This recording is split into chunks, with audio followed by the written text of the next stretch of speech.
Selamat datang kembali di penelaahan mendalam kita. Hari ini, kita fokus ke bagian kedua buku Kenichi Omai, The Mind of the Strategist ya. Judulnya Membangun Strategi yang Sukses. Betul. Ini kita akan coba gali ya, gimana sih para ahli strategi, utamanya di Jepang waktu itu, merancang keunggulan kompetitif. Yang tahan lama gitu ya. Oke, mari kita mulai bedah isinya. Nah, inti dari bagian ini tuh ada konsep krusial yang Omai sebut segitiga strategis. The Strategic Triangle. Segitiga strategis. Kedengarannya penting nih. Penting banget. Poin utamanya gini, strategi bisnis yang efektif itu mutlak harus menyeimbangkan 3 pemain kunci. 3 ya? Siapa aja tuh? Pertama, perusahaan Anda sendiri, the corporation. Kedua, pelanggan, the customer. Dan ketiga, pesaing, the competition. Oke, perusahaan, pelanggan, pesaing. 3C. Iya, 3C. Kalau abai salah satu aja, wah, bangunan strateginya bisa goyah. Hampir pasti malah. Ini bukan cuma soal, operasional harian jadi lebih baik ya. Tapi lebih ke... Lebih ke meraih keunggulan yang berkelanjutan. Jangka panjang gitu. Menarik. Jadi, ini bukan pilihan ya, tapi kayak keharusan gitu, menyeimbangkan ketiganya. Betul sekali, keharusan. Berarti misi kita sekarang ini ya, memahami gimana caranya jaga keseimbangan ini. Terus, gimana pakai kekuatan unik perusahaan kita buat melayani pelanggan. Lebih baik dari siapapun ya. Ya, terutama lebih baik dari pesaing kan? Kita coba lihat deh pendekatan-pendekatan yang ditawarkan Omai di sini. Oke, siap. Mari kita mulai dari si segitiga strategis itu sendiri ya. Jadi, esensi strategi menurut Omai itu gimana perusahaan Anda secara positif bisa beda dari pesaing. Membedakan diri, diferensiasi gitu ya. Betul. Dan menggunakan kekuatan relatif Anda untuk, yaitu tadi, lebih memuaskan kebutuhan pelanggan. Tapi perlu diingat nih, Apa tuh? ketiga C ini, perusahaan pelanggan pesaing, itu bukan benda mati. Mereka entitas dinamis, hidup, masing-masing punya agenda sendiri. Wah, jadi makin kompleks ya.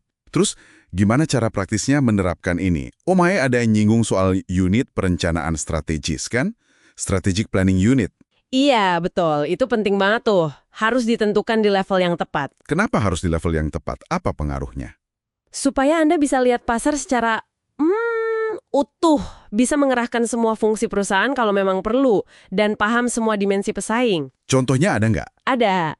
Omai kasih contoh Mitsubishi Heavy Industries. Mereka itu bisa mindihin tenaga kerja antar lini bisnis mereka yang beda-beda. Oh, jadi fleksibel banget ya?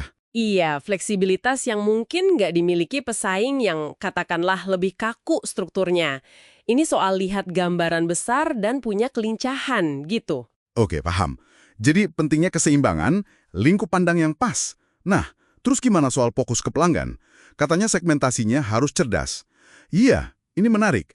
Omai bilang, jangan cuma lihat demografi, usia, lokasi, gitu-gitu. Tapi lebih dalam, berdasarkan tujuan pelanggan. Tujuan pelanggan maksudnya? Contoh kopi tadi. Ada orang minum kopi tujuannya biar melek pagi-pagi. Ada yang tujuannya buat rileks sore sambil ngobrol. Nah, beda kan tujuannya? Iya juga ya. Kebutuhannya beda berarti. Persis. Perusahaan perlu nangkep nuansa tujuan ini. Gak bisa pukul rata. Dan pasar itu kan gak diem aja. Berubah terus ya? Selalu berubah. Jadi perusahaan harus peka banget sama perubahan. Bisa jadi tujuan pengguna yang berubah.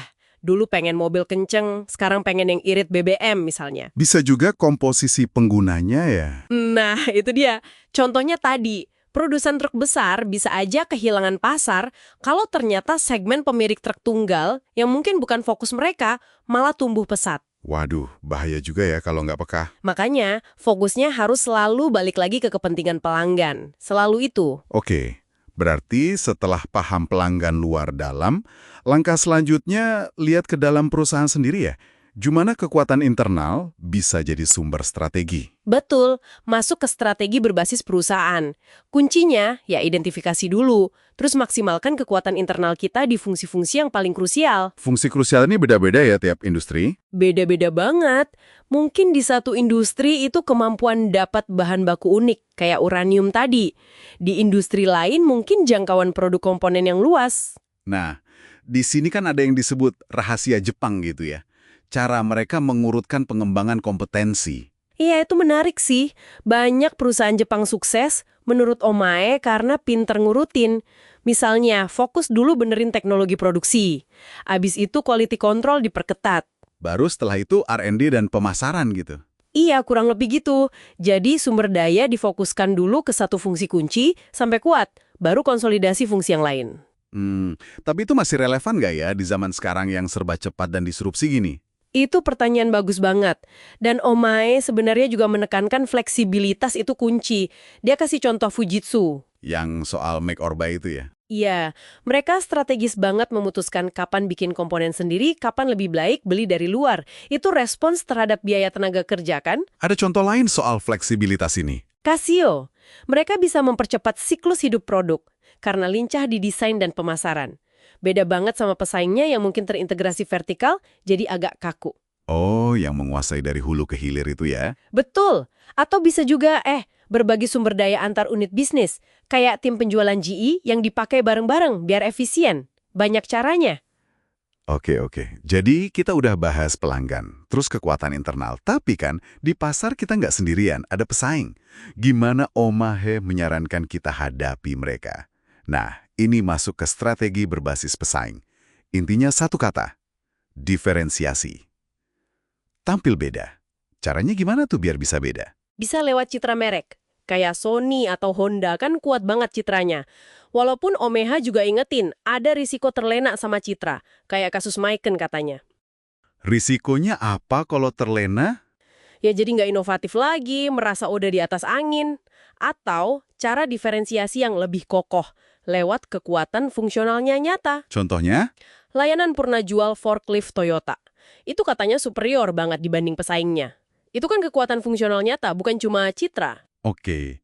Ada cara lain nggak buat manfaatin posisi kita relatif terhadap pesaing? Ada. Dan ini cerdik banget menurut saya. Mengeksploitasi perbedaan struktur biaya atau sumber profit antara Anda dan pesaing. Wah, gimana tuh maksudnya?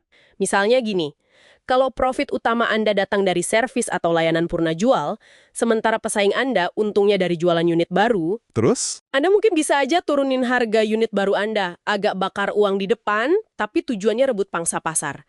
Nanti untungnya dikejar dari servis, pesaing Anda bakal kelimpungan kan? Wah, iya juga ya. Atau sebaliknya, bisa juga. Atau contoh lain, perusahaan kecil melawan raksasa. Mungkin nggak kuat kalau perang iklan di TV yang biayanya gede banget. Itu kan biaya tetap. Terus gimana dong? Ya fokus ke biaya variabel.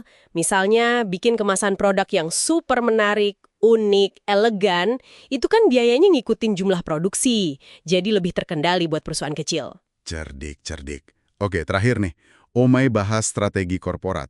Apa bedanya ini sama strategi bisnis yang tadi kita bahas? Strategi korporat ini relevannya buat perusahaan yang punya lebih dari satu unit bisnis.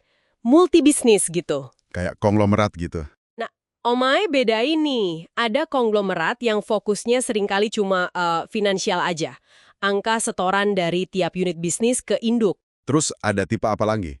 Ada yang namanya perusahaan terdiversifikasi sejati. Fokusnya bukan cuma angka, tapi cari sinergi operasional. Sinergi operasional, maksudnya? Gimana caranya bisnis A bisa bikin bisnis B jadi lebih kuat secara fungsi. Bukan cuma nambahin duit ke kas induk. Misalnya R&D dipakai bareng, kayak di Hitachi. Atau jaringan distribusi dipakai bersama kayak Matsushita. Oke. Dan di sini masuk konsep Jepang Hito Kanemono itu ya. Orang, uang, aset. Tepat sekali. Omae tekankan manajemen efektif itu kalau ketiganya seimbang. Dan krusial banget, mendahulukan hito, orang, atau talenta, sebelum alokasi kane, uang. Jadi orang dulu, baru uang. Kenapa gitu? Karena dana itu sebaiknya diinvestasikan pada program yang menjanjikan, karena ada orang-orang hebat di baliknya. Bukan cuma karena industrinya lagi kelihatan seksi atau menarik. Sumber daya paling penting itu ya tetap manusia, talenta. Oke. Jadi kalau kita coba simpulkan nih ya, bangun strategi sukses ala Omae itu seni menyeimbangkan perusahaan, pelanggan, pesaing secara dinamis. Gitu kan? Iya, itu intinya. Butuh pemahaman pelanggan yang dalam banget, fokus ke kekuatan inti internal kita, cerdik hadapi pesaing, dan kalau kita perusahaan multibisnis, manfaatkan sinergi. Dan satu hal lagi yang menarik ya dari Omae ya. Apa tuh? Dia terus menekankan kalau strategi hebat itu seringnya lahir dari pola pikir tertentu. Yang kreatif, intuitif, kadang agak non-linear gitu. Nya lebih untuk menstimulasi, menguji ide, bukan menggantikan proses berpikir kreatifnya.